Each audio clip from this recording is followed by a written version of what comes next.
She finds him in the shadow of a burned-out factory, clutching two infant car seats like they're the only things keeping him from dissolving into the smoke-thick Chicago air. He's dying. That much is obvious from the blood pooling beneath him, black under the sodium lights. But it's what's on his wrist that makes Sarah Chen's breath stop cold. A tattoo. 6 numbers. The same 6 numbers her father had scrawled in his own blood on their kitchen floor before he died. The man's eyes find hers through the darkness. His hand moves, slow and deliberate, and Sarah realizes he's reaching for something. Not a weapon, a phone. On the screen, a single text message glows. Protect them. Trust no one. They're coming for the children. Then his hand drops. The phone clatters to the concrete, and Sarah understands with terrible clarity that she has about 30 seconds to decide if she's the kind of person who walks away or the kind who destroys her entire life to save 3 strangers. The babies start crying. The decision makes itself. 18 hours earlier, Sarah's biggest problem was whether to add creamer to her 3rd cup of coffee.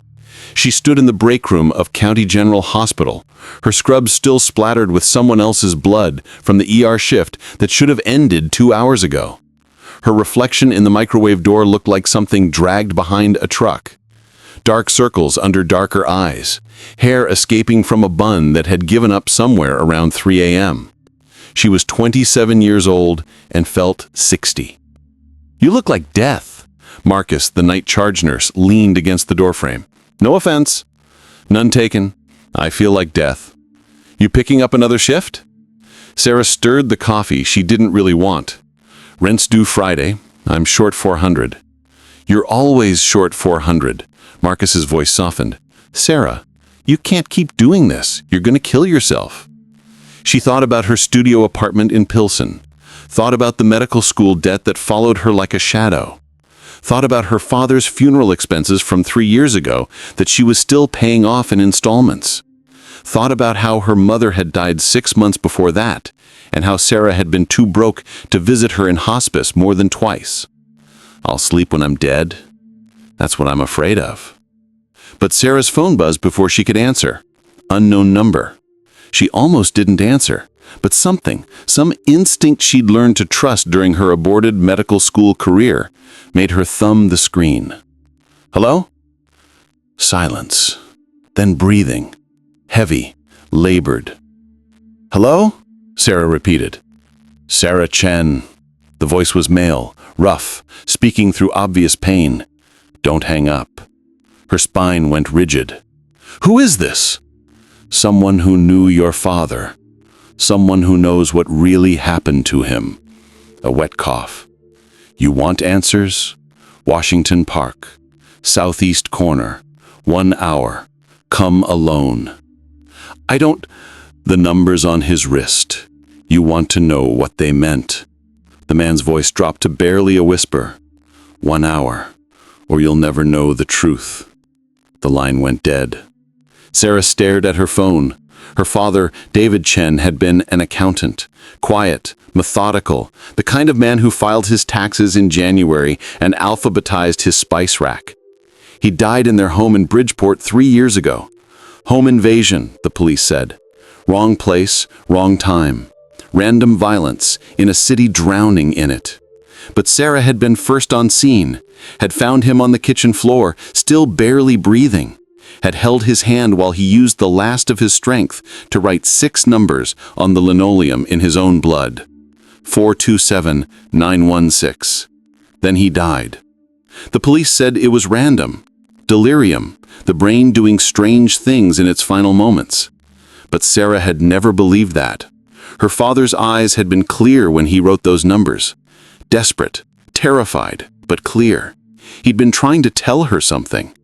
And now, 3 years later, someone claimed to know what. Marcus was watching her. "You okay? You look like you've seen a ghost." "I need to go." Sarah grabbed her jacket. "Can you cover the rest of my shift?" "Sarah, please, I'll owe you." She was out the door before he could argue. Washington Park at midnight was exactly as abandoned as she expected. Sarah parked her decade-old Honda under a broken streetlight and immediately regretted every decision that had led her here. The southeast corner was a stretch of dying grass near an old factory that had closed down years ago. Chain-link fence, graffiti, the smell of rust and river water. She should call the police, should turn around and drive home, should do literally anything except walk into obvious danger because some stranger on the phone knew her dead father's name. But her feet carried her forward anyway, past the fence, into the shadows, toward a sound she recognized from too many ER shifts, someone trying to breathe through blood in their lungs. That's when she found him, slumped against the factory wall, 2 infant car seats on either side of him. The babies inside couldn't have been more than 6 months old. One was crying, the other stared at Sarah, with dark, solemn eyes that looked far too aware. The man between them was in his mid-30s maybe, hard to tell through the blood. Asian features, expensive suit ruined by mud and violence, and on his wrist, visible even in the darkness, a tattoo. 6 numbers, the same 6 numbers her father had scrawled in his own blood on their kitchen floor before he died. Sarah's medical training kicked in before conscious thought. She dropped to her knees beside him, hands already reaching for the wound. High on the chest, left side. Bubbling blood meant punctured lung. He had minutes, maybe less. Pressure. She stripped off her jacket, wadded it against the wound. "I need you to stay conscious. Can you do that?" His eyes fluttered open, dark brown, already glazing with shock. But he focused on her face with obvious effort. "Sarah Chen." "Yeah, I'm here. Who are you?" "Doesn't matter." His hand closed around her wrist, surprisingly strong for a dying man. "The children, you have to..." A cough. "More blood. They're coming. Can't let them find..." "Who's coming? Who did this to you?" But he was fading. She could see it happening, the way his pupils dilated, the way his hand loosened. She'd seen this too many times, had about 2 minutes before he was gone. "Stay with me," Sarah demanded. "The numbers on your wrist, what do they mean?" Something flickered in his eyes, almost like recognition, almost like relief. "You know, your father told you." "No," Sarah said. "My father died without telling me anything." "No." The man's breathing was getting worse. "He told you everything, you just haven't figured it out yet." His free hand moved to the car seat beside him. Inside, the crying baby had worked itself into hysterics. Emma, 6 months old, healthy except for a heart murmur. Then to the other car seat. Sophia, also 6 months, allergic to dairy. He looked back at Sarah. "Remember that. Important." "I'm calling an ambulance." "No." His hand clamped down on her wrist again. "No hospitals, no police. They own both. You call them, these children die." His eyes burned into hers. "Please, your father would have helped. I'm asking you to do what he couldn't." Sarah's mind raced. This was insane. She should absolutely call 911, should get this man to County General and these babies to Child Services and wash her hands of whatever this was.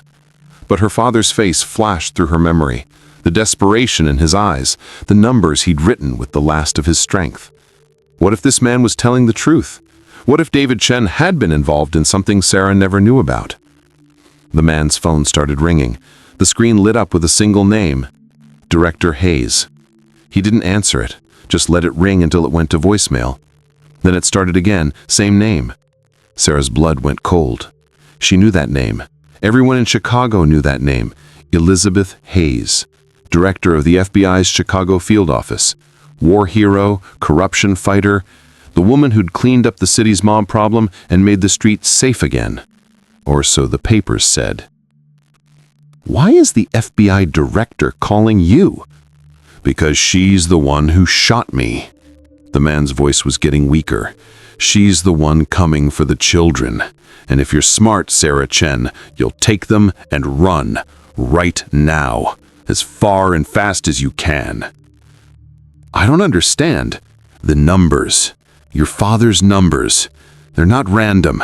They're coordinates. bank accounts, access codes, everything you need to bring down the people who killed him, who killed my wife, who kill these babies if you don't." He never finished the sentence. His hand went limp, his eyes fixed on nothing, and Sarah was alone in a burned-out factory lot with 2 screaming infants and a dead man's cryptic warning.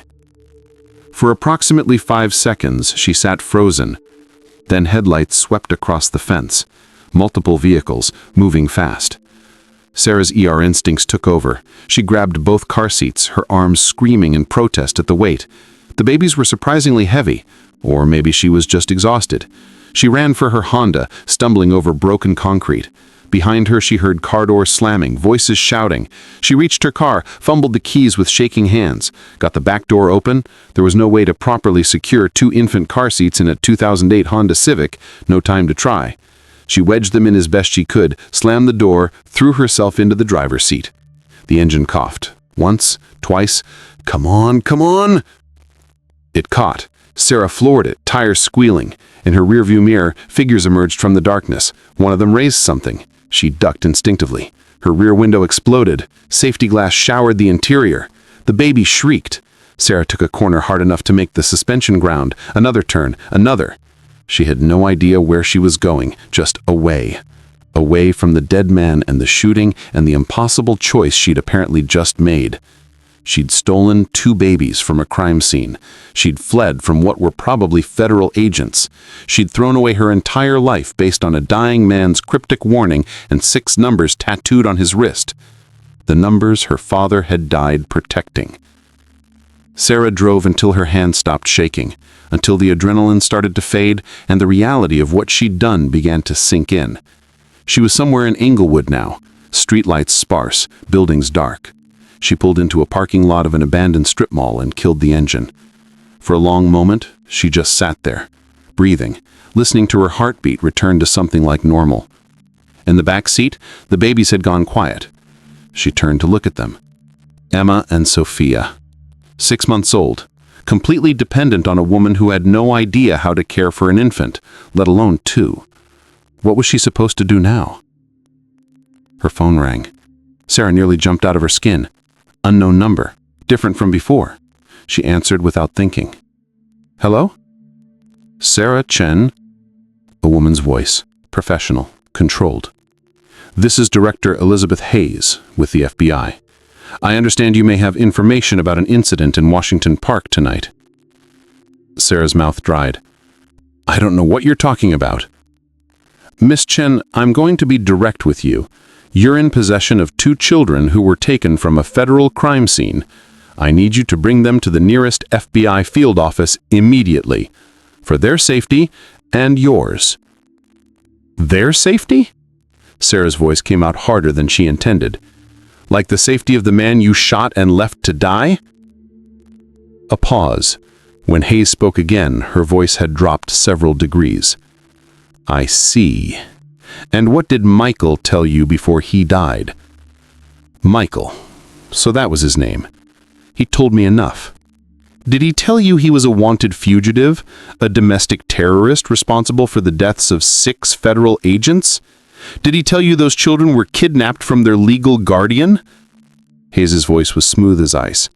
"Whatever story he fed you, Miss Chen, I assure you it's a lie. Michael Jang was a dangerous man. He manipulated people, made them believe in conspiracy theories and government corruption, made them accomplices to his crimes." "Then why does he have the same numbers tattooed on his wrist that my father wrote in his own blood before he died?" The silence on the other end was deafening. Finally, Hayes spoke. "Your father was a good man who got involved in something he didn't understand. I tried to warn him, tried to get him to cooperate with our investigation, but he chose to protect Michael Jang. I'm sorry you lost him, Sarah. I truly am. But if you continue down this path, you'll lose everything else too. Your career, your freedom, possibly your life." "Is that a threat?" "It's a fact." Hayes' voice hardened. "You have 1 hour to bring those children to the federal building. After that, you become a fugitive, and I will find you." The line went dead. Sarah stared at her phone. Everything Hayes said made sense. She was the irrational one here. The one who'd fled a crime scene, stolen children, trusted a dying stranger over a decorated FBI director. But her father was a good man. Careful, methodical, not the type to get mixed up in anything illegal or dangerous. If he'd protected Michael Jang, there had to be a reason. And those numbers, the same numbers on both their wrists, that couldn't be coincidence. Sarah made a decision. Probably the wrong one, definitely the one that would destroy her life, but the only one she could live with. She restarted the car and drove. Her apartment in Pilsen was a fourth-floor walk-up with a bathroom the size of a closet and a kitchen that was a closet. Sarah had lived there for 2 years and never once felt truly comfortable. Now, climbing the stairs with an infant car seat in each hand, she realized how possible this was going to be. There was barely enough space for one person. 2 babies? For an indefinite amount of time? While hiding from the FBI? This was insane. She was insane. But the babies were starting to fuss again, and Sarah's arms were about to fall off, so she fumbled her keys from her pocket and let herself in. The apartment looked even smaller than usual. Murphy bed still folded into the wall, kitchenette with exactly 2 feet of counter space, one window looking out on a brick wall. How do people raise children in spaces like this? Sarah set the car seats on the floor and collapsed onto her single chair. Her hands were shaking again. The adrenaline crash was hitting hard. She needed to think, needed a plan, but her brain felt like it was moving through concrete. One of the babies started crying. Emma, she thought, the one with the heart murmur. Sarah had 0 experience with infants. Her medical training had covered pediatrics for about 6 weeks before she dropped out. She had never even held a baby before tonight. But the crying was getting worse, high-pitched, desperate. Something was wrong. Sarah knelt beside the car seat. Emma's face was red, her small fists clenched. Not just fussy, distressed. Heart rate elevated, breathing rapid. Sarah put her hand on the baby's chest, felt the irregular rhythm. The heart murmur Michael had mentioned. Probably nothing serious under normal circumstances, but stress could make it worse. And being stolen from a crime scene was definitely stressful. Okay. Let's think. Babies need food. Formula, bottles. She had neither. Babies need diapers.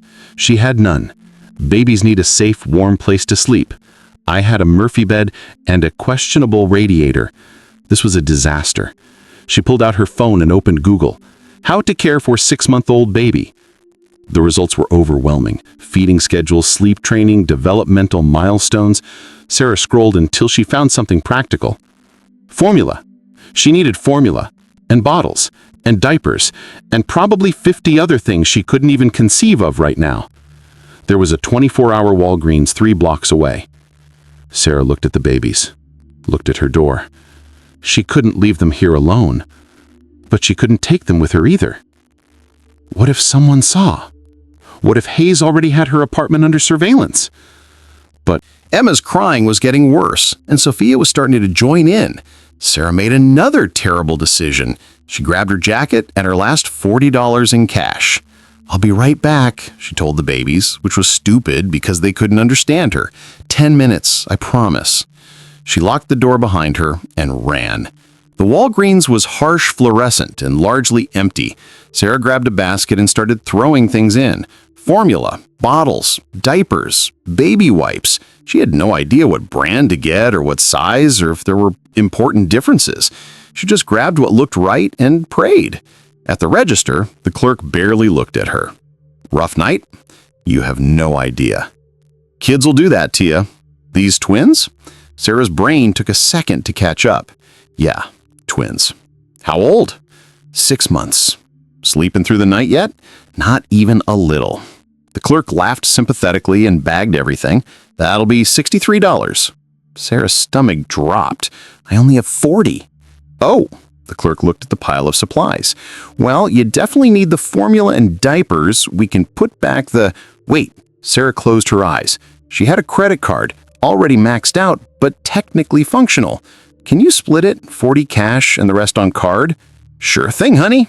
The card went through. Barely. Sarah grabbed the bags and fled before anything else could go wrong.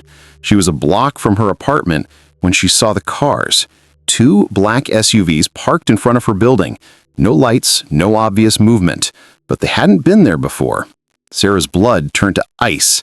She ducked into an alley, heart hammering. Hayes had found her. Already? How? Her phone.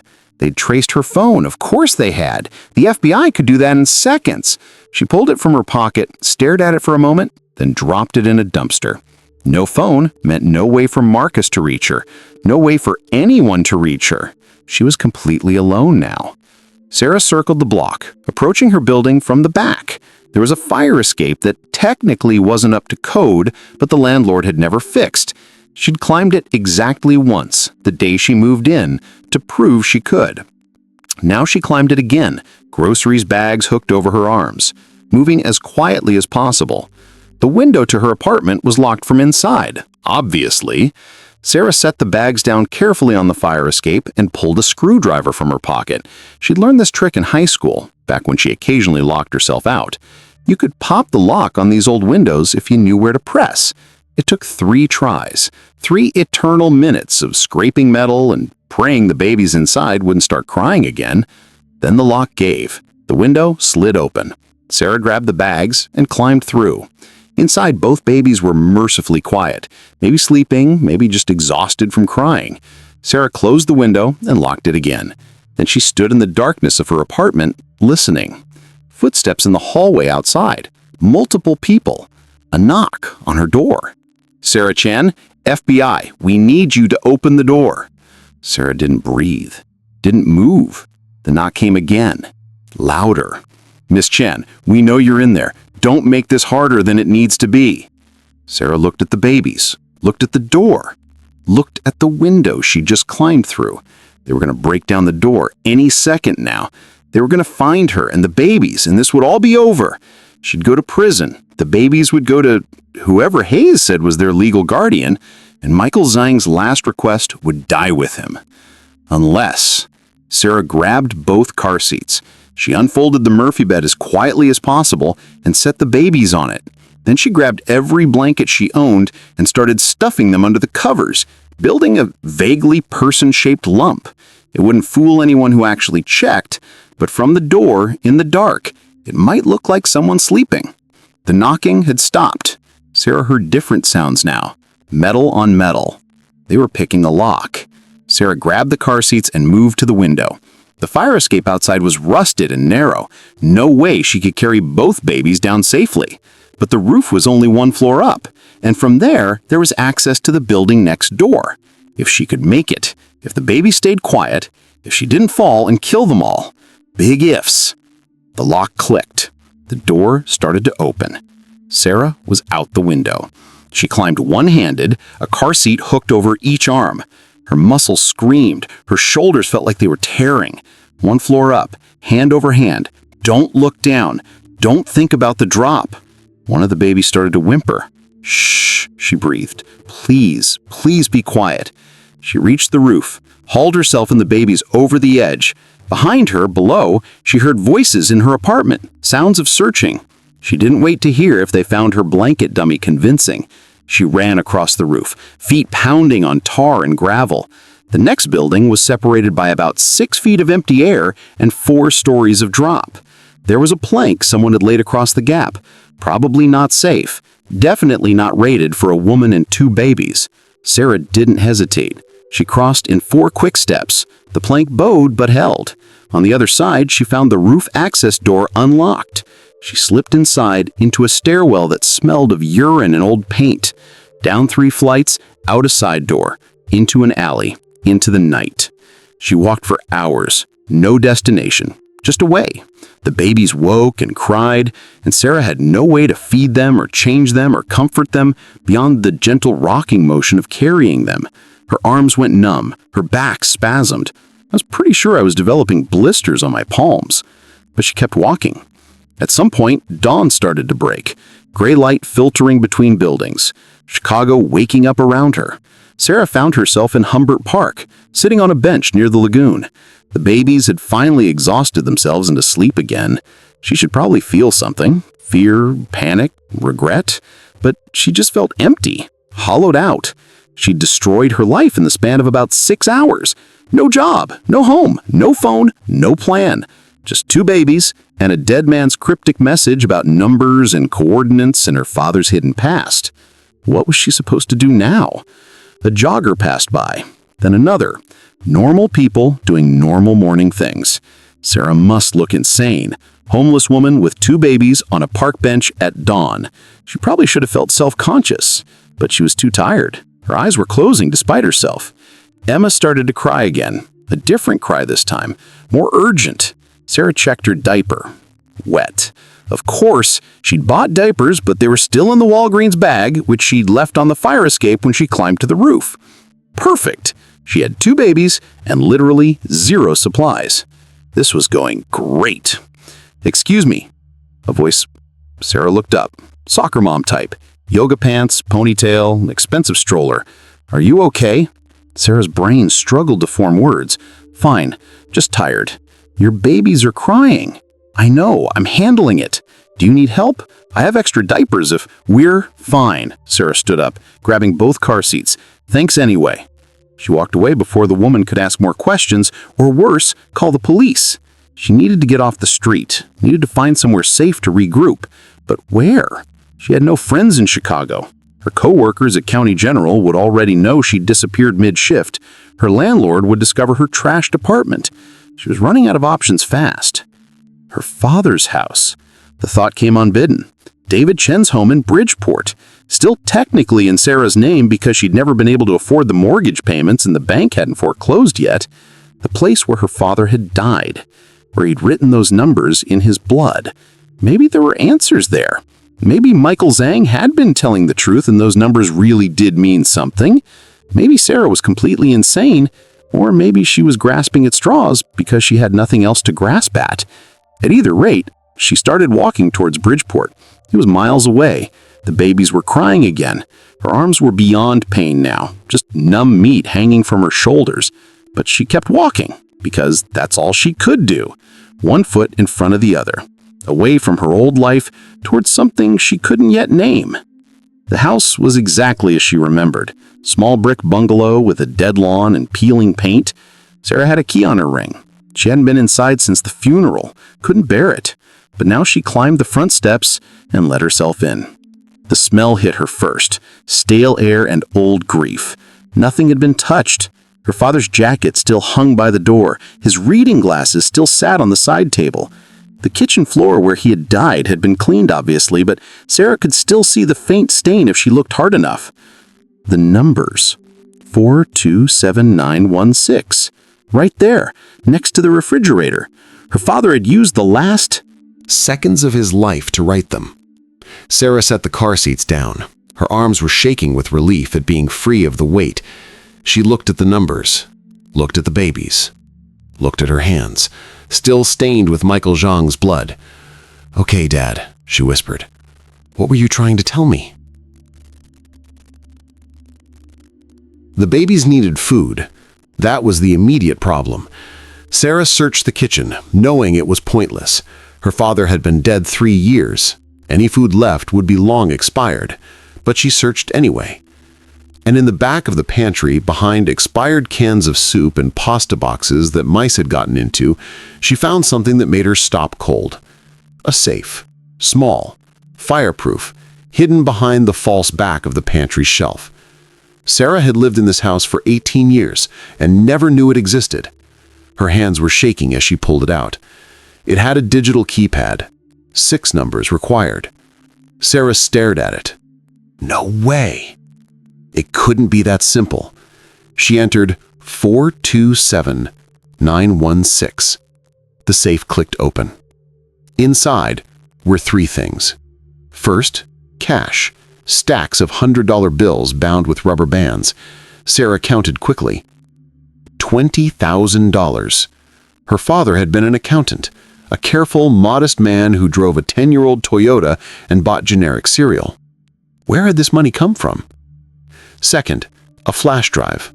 No label, just a standard USB stick. Third, a letter, addressed to Sarah in her father's handwriting. Her hands shook as she unfolded it. Sarah, if you're reading this, I'm dead. And you've probably discovered that nothing about me was what you believed. I'm sorry. I'm so sorry. But I need you to understand. Everything I did, every secret I kept, was to protect you. The people I worked for, the organization I was part of, they're not what you think. They're not criminals. They're watchers. Guardians. Keeping track of the corruption that's eating this city from the inside. I stumbled onto them by accident. Found discrepancies in accounts I was auditing. Patterns that shouldn't exist.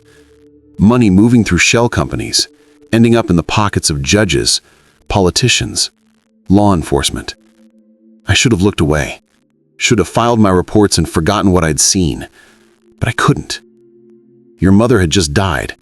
You were drowning in medical school debt. I was angry at a world that took good people and ground them down. So I dug deeper. And I found Michael Zhang. He showed me the scope of it. How deep the rot goes. How the people we trust to protect us are the same ones stealing everything we have. We built a network.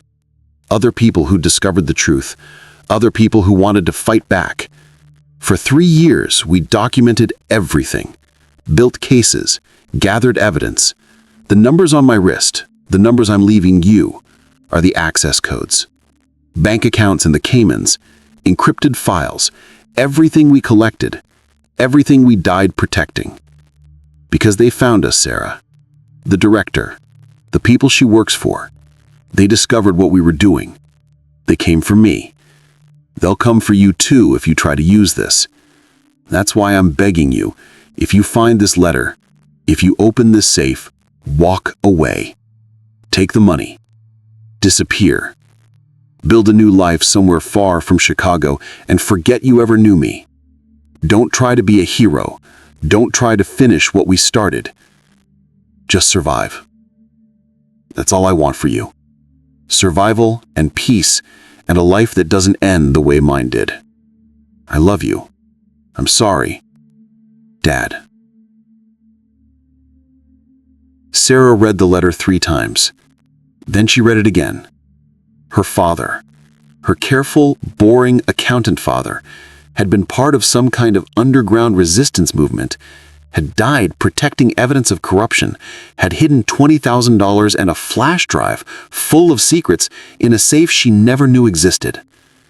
This was insane. This was too much. Michael Zhang had been telling the truth. Her father had tried to protect him, and Sarah was now holding exactly what Elizabeth Hayes was willing to kill for. She looked at the babies. They were both awake now, watching her with those 2 aware infant eyes.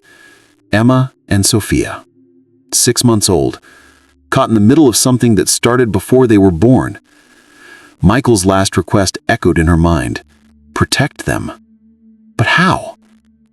Sarah had no weapons, no training, no idea what she was doing.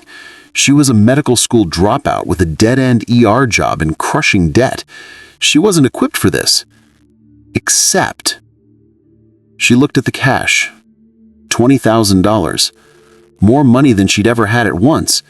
Enough to run. Enough to disappear. Enough to keep 2 babies fed and safe for months, maybe longer. And she had something else too. Medical training. Not complete, but enough to handle basic care. Enough to keep people alive when everyone else had given up. She'd done it before. In the ER, with patients everyone said were lost causes. Sarah could do the impossible when she had to. And right now, she had to. She grabbed the cash, the flash drive, and the letter. Stuffed them in her jacket pockets. Then she picked up the car seats and walked out of her father's house for the last time. She needed supplies. Real supplies this time. Formula, diapers, clothes, and she needed information. The flash drive was useless without a computer, and she couldn't exactly walk into a library. But there was a 24-hour cyber cafe in Pilsen, the kind of place that didn't ask questions and took cash. Sarah headed there, moving quickly through back streets and alleys. The babies had settled into a rhythm, crying for 20 minutes, sleeping for 10. Sarah was learning to time her movements around their cycles. When they were quiet, she moved fast. When they cried, she found doorways and alleys to hide in until they settled. The cafe was exactly as sketchy as she remembered. 5 computers, 1 clerk who was definitely high, clientele that looked like they'd rather not be identified. Perfect. Sarah paid for an hour with a 20, sat at the computer farthest from the door, and plugged in her father's flash drive. The files were encrypted. Of course they were. Sarah stared at the password prompt. She had no idea. Could be anything. Could be impossible to crack. She tried the obvious things. Her father's birthday, her mother's birthday, her own.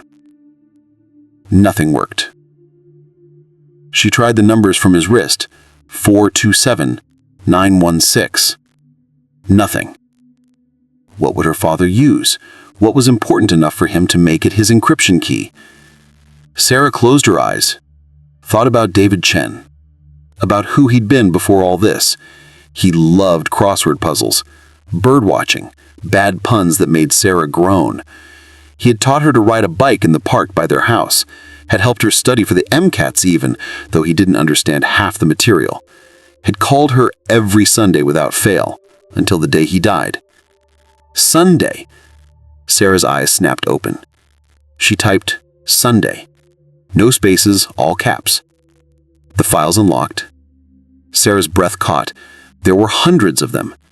Bank statements, wire transfers, recorded phone calls, photographs, all documenting a web of corruption that stretched across the entire city. Judges taking bribes, police officers on cartel payrolls, politicians embezzling funds meant for schools and hospitals. And at the center of it all, one name that appeared over and over: Elizabeth Hayes. She wasn't just dirty, she was the architect, the spider at the center of the web. For 15 years, she'd been coordinating the corruption, taking cuts from every dirty deal, protecting criminals who paid her, eliminating anyone who got too close to the truth. Michael Zhang had been one of hers, a lieutenant in her organization, until his wife died in a hit meant for someone else, until he'd turned on Hayes and joined the David Chen resistance, until he'd stolen these files and run with his children, knowing he was a dead man. Sarah downloaded everything to his second flash drive. Then she deleted her browsing history, removed her father's drive, and left the cafe. She had evidence now, enough to bring down half the Chicago establishment, enough to justify every crazy decision she'd made in the last 12 hours. But evidence was useless without someone to give it to. And Hayes controlled the FBI, probably controlled the police too. Who could Sarah trust? The answer came from an unexpected place. Marcus, her charge nurse from County General. The man who'd covered her shifts and nagged her about working too hard. He'd given her his personal cell number months ago, told her to call if she ever needed help. At the time, Sarah assumed he was hitting on her. Now she wondered if he'd known something, if her father's network had been watching her, protecting her without her knowledge. She found a payphone. They still existed. Put in coins and dialed Marcus's number. He answered on the first ring. "Hello? It's Sarah." Silence. Then, "Holy shit, are you okay? The FBI was here looking for you. They said you were involved in some kind of terrorism thing." "I'm fine. Sort of. I need help." "Sarah, they're saying you kidnap babies, that you—" I know what they're saying. It's not true. Well, the kidnapping part is technically true, but there's context. Sarah took a breath. "Marcus, did you know my father?" Another silence. Longer this time. When Marcus spoke again, his voice was different, quieter. "David Chen." "Yes, I knew him." "You were part of it, the network." "I was on the periphery, helping when I could, keeping an eye on you after he died." Marcus sighed. "Your father made me promise. If anything happened to him, I'd make sure you stayed safe, stayed ignorant. Well, I'm not ignorant anymore, and I'm definitely not safe. Where are you? Sarah looked around. She was in a neighborhood she didn't recognize. Somewhere on the south side. I don't know. Somewhere near Garfield Park, maybe? Stay there. I'm coming to get you. Marcus! Don't argue. Just stay alive for the next 30 minutes. He hung up. Sarah sat on the curb next to the payphone. The babies were both crying again. She had no way to comfort them. No food, no clean diapers. She was the worst kidnapper in history. 20 minutes later, a battered Ford pulled up. Marcus leaned out the window. Get in. Sarah had never been so relieved to see anyone. She loaded the car seats in the back, climbed in the passenger seat. Marcus was already driving before her door was closed. Where are we going? Somewhere safe. Relatively. Does such a place exist?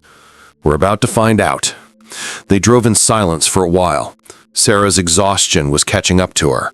Her eyes kept trying to close, but she forced herself to stay alert, to watch for tails, to remember turns in case she needed to run again.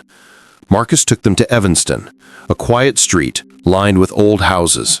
He pulled into the driveway of a blue Victorian with a porch swing. My cousin's place. She's out of town. We can stay here for a few days while we figure this out. Inside, the house was warm and clean and safe. Sarah almost cried with relief. Marcus took the babies, which was shocking because he'd never mentioned knowing anything about infant care. But he handled them with easy competence, changed their diapers, warmed bottles, got them fed and settled. "You have kids," Sarah said. Had. My daughter died when she was 2. Cancer. Marcus's voice was flat. That's how I met your father, actually. I was drowning in medical debt, hospital bills that would have destroyed my life. David helped me, got the bills reduced, dealt with the collection agencies, saved me from bankruptcy. He looked at Sarah. That's what the network did. They found people being crushed by the system, and they helped. Sometimes legally, sometimes not. But they helped. And Hayes killed them for it. Hayes kills anyone who threatens her operation. She's not just corrupt, Sarah. She's untouchable. FBI, police, courts, they're all in her pocket. You can't fight her through normal channels. Then how do you fight her? Marcus smiled grimly. You burn it all down. Over the next 3 days, Sarah learned things she'd never wanted to know. How to feed and change and care for 2 6-month-old babies. How to operate on 3 hours of sleep per night. How to check for surveillance. How to tell if someone was following her. Marcus was a patient teacher. He'd been doing this for years, apparently. Helping the network, moving information, keeping people safe. After David Chen died, he'd stayed active, waiting for the day Sarah might need him. That day had apparently arrived. The flash drive, Marcus said on the 3rd night. They were sitting in the kitchen, the babies finally asleep upstairs. You have copies of everything David collected? Everything, plus whatever Michael Zhang added. It's comprehensive. Then we have a shot, a real shot, at taking Hayes down. Marcus pulled up his laptop. I have contacts, journalists who've been investigating her for years, federal prosecutors in other states who aren't on her payroll. We get this information to the right people, Hayes is finished. And then what? She just goes to prison quietly? No. She'll fight. She'll try to kill everyone involved, which is why we need to move fast and hit her from every direction at once. Marcus looked at Sarah. This is going to get uglier before it's over. You understand that? Sarah thought about her father, about Michael Zhang, about the baby sleeping upstairs who'd lost both their parents to this fight. I understand. They started making calls, anonymous tips to reporters, encrypted emails to prosecutors, dead drops of information in places Hayes couldn't monitor. It was slow, careful work. But within a week, the first stories started to break. Small ones at first.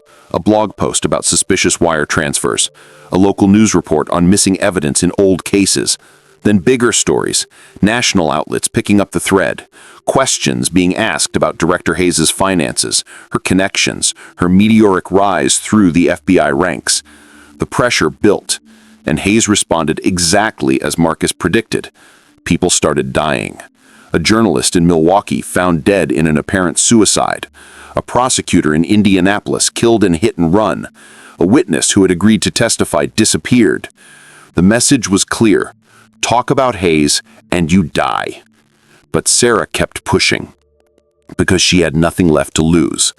Her old life was gone. Her apartment, her job, her identity. She was living in a borrowed house with 2 stolen babies and a growing body count. Might as well see it through to the end. The end came faster than she expected. 2 weeks after that night in Washington Park, Sarah awoke to find Marcus gone. Just a note on the kitchen counter. They found us, taking the heat away from you. Keep the babies safe. Finish this. Sarah's blood ran cold. She grabbed the babies, grabbed her bag, ran for the door. Stopped. If Marcus was trying to draw attention away, running would waste his sacrifice. She needed to think, needed to be smart. The doorbell rang. Sarah froze, looked through the peehole. Elizabeth Hayes stood on the porch, alone, unarmed as far as she could see, wearing a perfect suit and a patient expression. She rang again. Elizabeth Hayes, I know you're in there. I'm alone. I just want to talk. Every instinct screamed run, but Sarah opened the door anyway, kept the chain locked. Talk. Hayes smiled. Up close she was stunning. Perfect skin, perfect hair, the kind of woman who looked like she'd never had a hard day in her life.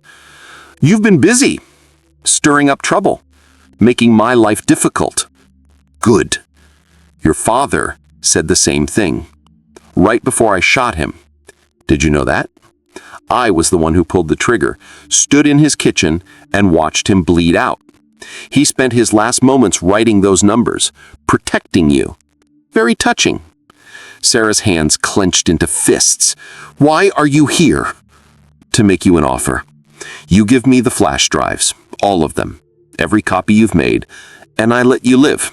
You, and those babies, and Marcus. Everyone walks away. I'm supposed to trust you? No. You're supposed to recognize reality. You can't win this. You can't win this. Even with all your evidence, all your righteous anger, you can't win. I own this city. I own the people investigating me. I own the narrative. Hayes leaned closer.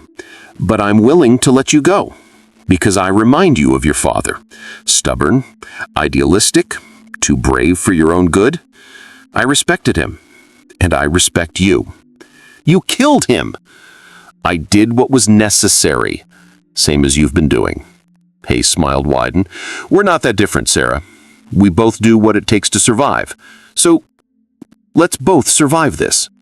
Give me the drives. Take the baby somewhere far from here. Start over. Live. For one insane moment, Sarah almost considered it. Hayes was right. Sarah couldn't win. Not really.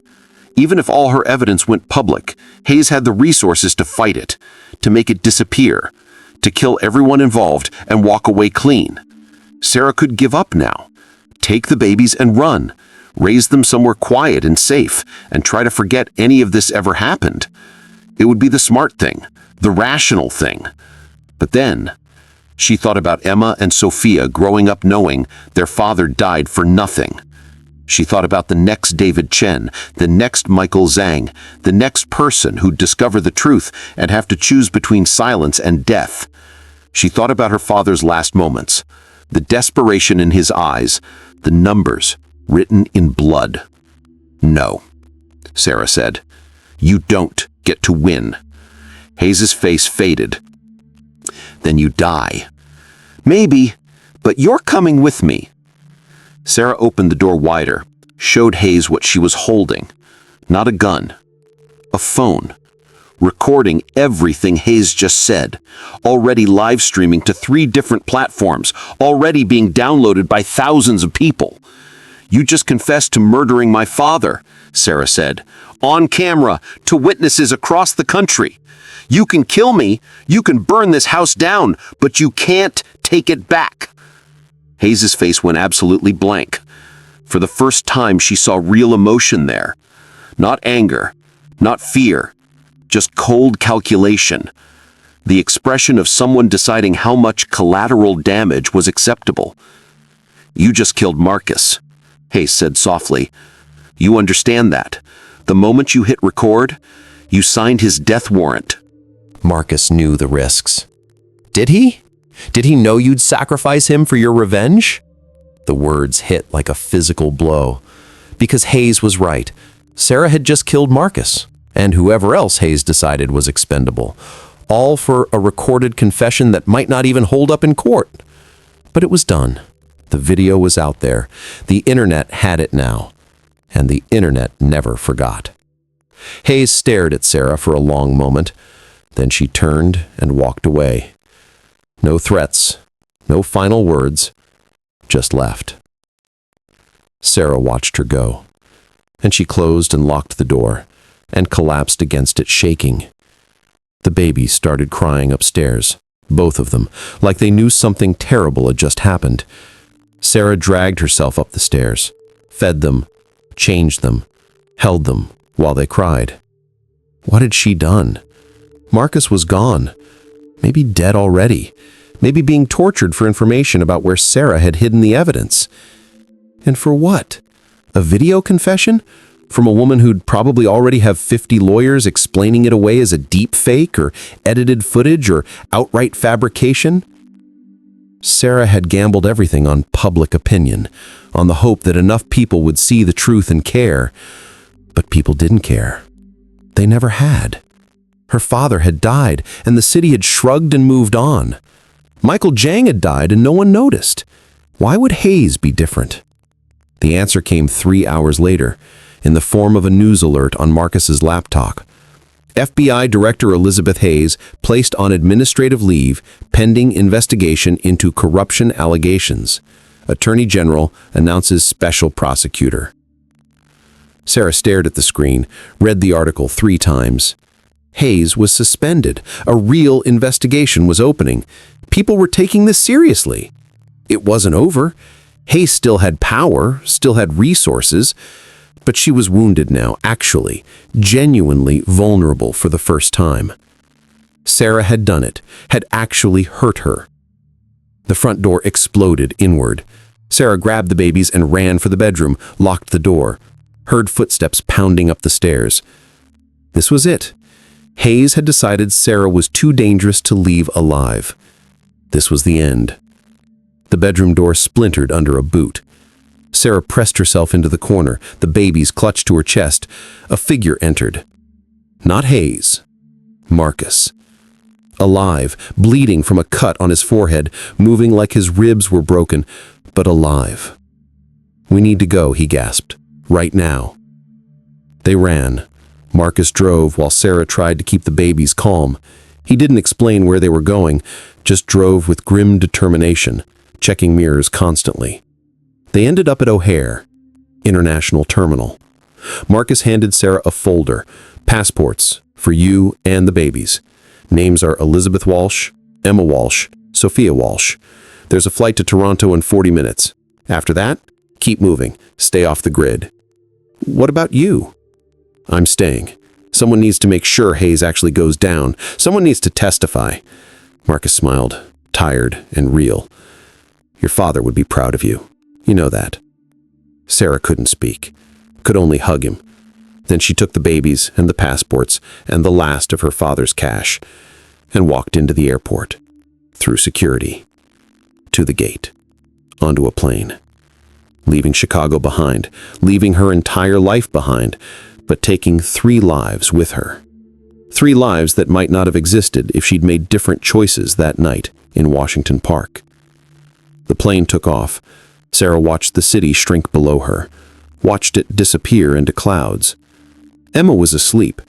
Sophia stared out the window with those 2 aware eyes. Sarah pulled out her father's letter, read it one more time. Don't try to be a hero, just survive. he'd written. She'd done both, and she had no idea if that made her brave or stupid or just incredibly lucky. But she'd kept her promise to Michael, to Marcus, to her father. She'd protected the children. And maybe, just maybe, she'd helped burn down the corruption that killed the people she loved. The flight attendant came by with drinks. Sarah ordered a coffee, drank it slowly, tried to figure out what came next. She had 2 babies she'd stolen, fake passports that would only hold up so long, about $15,000 left, and a flash drive full of evidence that people had died to protect. She was a fugitive, a kidnapper, maybe a hero, probably just a disaster in motion. But she was alive. The babies were alive, and Elizabeth Hayes was finally facing consequences. It wasn't justice. Her father was still dead. Michael was still dead. Marcus was still in danger. But it was something. It would have to be enough. 3 months later, Sarah woke in an apartment in Toronto. Small, clean, affordable. Emma and Sophia were in cribs she'd bought secondhand, learning to sit up on their own, starting to eat solid food, growing into actual people with personalities. Emma was serious, watchful. Sophia was bold, always grabbing for things she shouldn't touch. She loved them both with a ferocity that surprised her. They weren't her children, weren't her responsibility, but they'd become hers anyway, through crisis and choice and the strange alchemy of care. She checked her phone. A news alert. Former FBI Director Elizabeth Hayes found guilty on corruption charges, sentencing scheduled for next month. Prosecutors building additional cases. Sarah stared at the screen, read the article 3 times. Hayes was suspended. A real investigation was opening. People were taking this seriously. It wasn't over. Hayes still had power, still had resources, but she was wounded now, actually, genuinely vulnerable for the first time. Sarah had done it, had actually hurt her. The empire she'd built was crumbling. The network she'd controlled was being exposed. People were going to prison. Others were flipping, trading information for immunity. The whole corrupt structure was collapsing, all because Sarah had answered her phone that night, had driven to Washington Park, had refused to walk away when any sane person would have run. She looked at the babies. They were awake now. Sophia was crying. Emma was chewing on her fist. Sarah picked them both up. They were getting big, heavy. Soon she wouldn't be able to carry them like this anymore. Your dad was brave, she told them. Both your dads. They fought for something that mattered, and they died protecting you. She kissed Sophia's head. Then Emma's. I'm going to make sure you grow up knowing that, knowing they were heroes, even if the world never does. The apartment was small. Sarah's job as a medical transcriptionist barely paid the bills. She was using a fake name, fake papers, living a half-life in a foreign country, but she was free. The babies were safe. And every morning when she woke up, she knew she'd made the right choice, no matter how much it cost, no matter how much she'd lost. Her phone buzzed. Unknown number. Sarah almost didn't answer, but some instinct, the same one that had made her answer that night 3 months ago, made her pick up. Hello? Sarah Chen. A man's voice, unfamiliar. Or should I say, Elizabeth Walsh. Sarah's blood cold. Who is this? Someone who knew your father, and Michael Jang, and Marcus, before Hayes had him killed. A pause. I'm part of what's left of the network. We're rebuilding, and we need people like you. I'm done with that life. Are you? Because Hayes is going to prison, but the system that protected her is still there. The corruption your father died fighting is still there. And there are others like him, like you, people trying to do the right thing and getting crushed for it. The voice softened. We need heroes, Sarah. People willing to fight when it's hard, when it costs everything. Your father was that. Michael was that. You could be too. Sarah looked at the babies. thought about the life she was building here. Quiet, anonymous, safe. Everything her father had wanted for her, but not what he'd lived for, not what he died for. "I'll think about it," she said finally. "That's all I'm asking. Think about it, and when you're ready, call this number." The line went dead. Sarah sat in her small apartment. The babies were playing on the floor now. Sophia had found one of Emma's toys, and Emma was about to cry about it. Normal baby drama, normal life. But Sarah's hand was still gripping the phone, still holding that number, still feeling the pull of something larger than safety or comfort or survival. Her father had written those numbers in his blood. Michael had tattooed them on his wrist. Marcus had given his life to expose the truth. And Sarah had survived. Against all odds, against all reason, she'd survived. Maybe that meant something. Maybe it meant she had a responsibility to keep fighting. Or maybe it just meant she was alive, and that was enough. She'd figure it out eventually. For now, she picked up Sophia, handed Emma her toy back, made breakfast for 3. Another day, another choice to make, another chance to decide who she wanted to be. The numbers on her father's wrist had led her here, to this apartment, these babies, this life.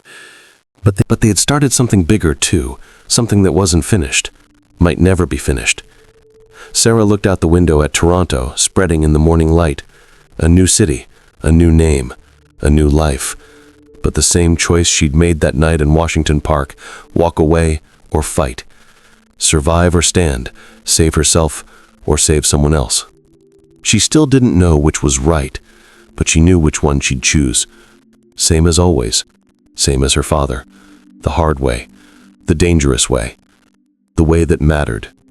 Emma started crying for real now. Sarah went to comfort her. Normal life could wait another minute, another hour, another day, but it would always be there, waiting, tempting, offering the easy path. And Sarah would always be the woman who chose the hard one, because someone had to, because her father had, because 2 babies were alive who wouldn't be otherwise. That had to mean something, that had to be worth it, even if it killed her eventually. Even if she ended up just another name in the network's casualties, another person who'd fought the good fight and lost. At least she'd have tried. At least she'd have stood for something. The phone with the mysterious number sat on the counter. Sarah looked at it, thought about calling back, thought about saying yes, but not today. Today she had babies to feed, bills to worry about, a life to build from nothing. The fight could wait. For now. For a little while. Until she was ready. Until the babies were older. Until she'd rested enough to stand again. And then maybe she'd pick up that phone. Maybe she'd say yes to whatever came next. Maybe she'd become what her father had always hoped she could be. A hero. A fighter.